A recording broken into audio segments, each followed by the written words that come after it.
आप सभी भाई बहनों का आध्यात्मिक ज्ञानात्मक चैनल की ब्रह्म मुहूर्त उपदेश कक्षा पे एक बार फिर स्वागत है।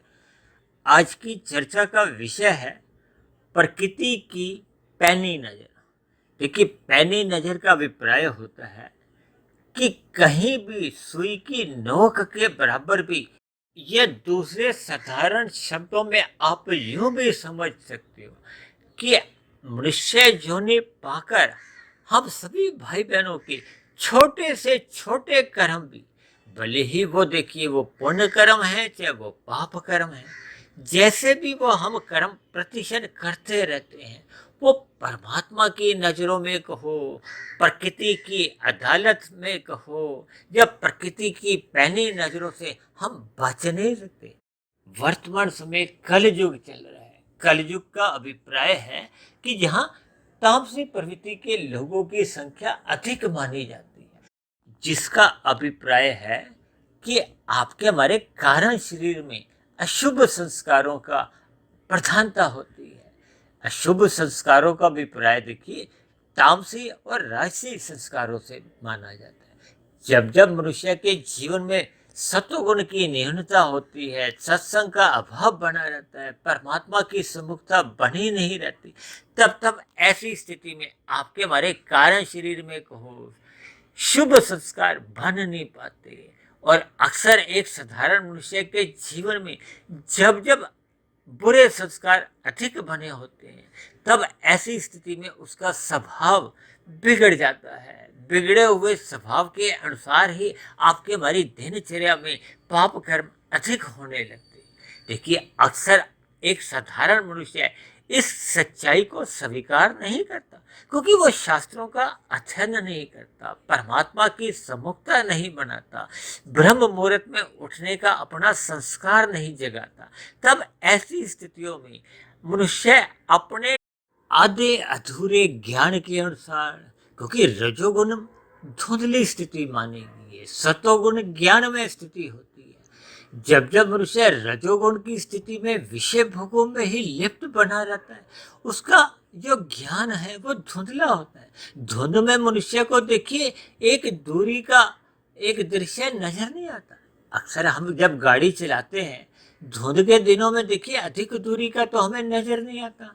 इसी तरह हम जो वर्तमान समय में जो कर्म करते हैं, उनके दूरगामी क्या क्या फल आएंगे, क्या क्या उनके परिणाम आएंगे, उसका मनुष्य को धुंधले ज्ञान में कहो या रजोगुण की स्थितियों में आभास नहीं रहता।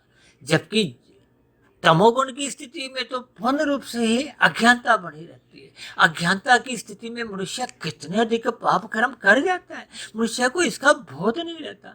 आज संसार में देखिए जगह जगह कैमरे लगने के बावजूद भी अपराध इतने अधिक बढ़ते जा रहे हैं।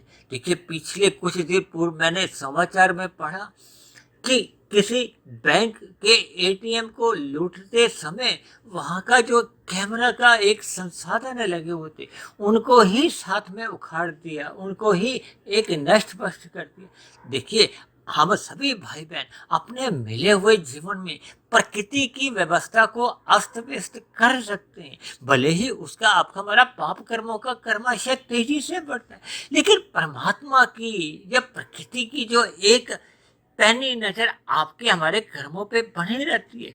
उस कर्म फल व्यवस्था को कहो, जब परमात्मा की प्रकृति द्वारा जो एक पैनी नजर है, यानी कोई भी मनुष्य उस कर्म फल सिद्धांत से बच नहीं सकता। देखिए, मनुष्य से नीचे की जो 80 लाख प्रकार की दंड रूपी जोनियां हैं, तामसी जोनियां हैं, वो इसी बात का ही इशारा करती हैं, आपको हमें अप्रत्यक्ष रूप से ज्ञान देती है कि मनुष्य को अपने मिले हुए जीवन में पाप कर्मों से अवश्य ही बचना चाहिए। मिले हुए जीवन में सत्संग करते रहना चाहिए, ताकि हम ज्ञानमय स्थिति में रहें, परमात्मा की सम्मुखता बनी रहे, ताकि मनुष्य कम से कम अपने मिले हुए जीवन में पाप कर्म करने से तो अवश्य ही बचे। और ये तभी संभव हो पाता है जब मनुष्य का रजोगुण सतोगुण की लगाम से एक नियंत्रण में रहता है। जैसे गाड़ी चलाने से पहले हम अपने ब्रेक का निरीक्षण कर लेते हैं कि कब कब हमें गाड़ी रोकनी होती है, तो हमारी ब्रेक एक सही स्थिति में होनी चाहिए। इसी तरह मनुष्य को अपने जीवन में कर्मों की गाड़ी को सही दिशा देने के लिए ज्ञानमय स्थिति में रहना चाहिए, सत्संग करते रहना चाहिए। ऐसी सभी शुभ स्थितियां हम सभी भाई बहनों के जीवन में हर क्षण बनी रही। इन्हीं शुभकामनाओं के साथ आज की चर्चा विशेष को यही विश्राम देते हैं। शाम को पुनः मिलते हैं संध्या बेला ज्ञान कक्षा में। तब तक अपने आध्यात्मिक मित्र सुधीर भाटिया फकीर को इजाजत दें।